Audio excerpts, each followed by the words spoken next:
Bazen sevda ile, bazen düş ile dertlere karışıp gitti benim gençliğim.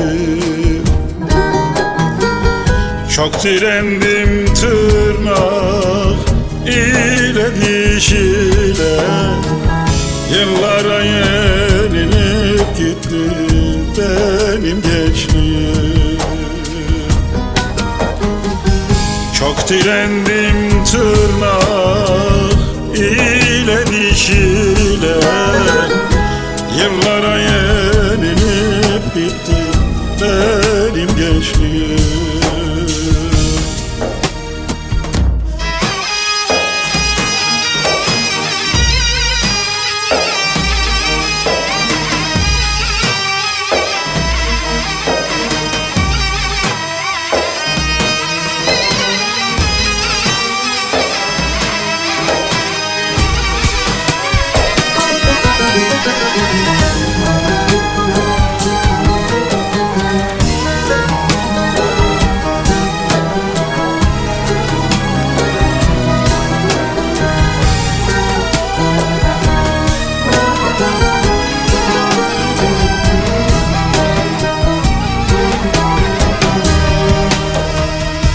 Evvel seçmez oldu yorgun gözlerim, yavaş yavaş tutmaz tutmaz oldu dizlerim.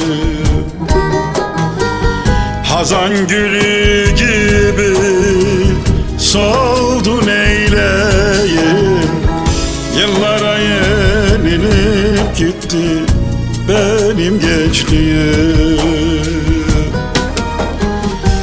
Hazan gülü gibi soldu neyleyim, yıllara yenilip gitti benim gençliğim. İki adım yorar artık kalbimi, arar oldu şimdi gözüm maziyi. Ahım kahır oldu söyler, söyler insan. Yıllara yenilip, yıllara yenilip bitti gençliğim. Bitti gençliğim, bitti gençliğim.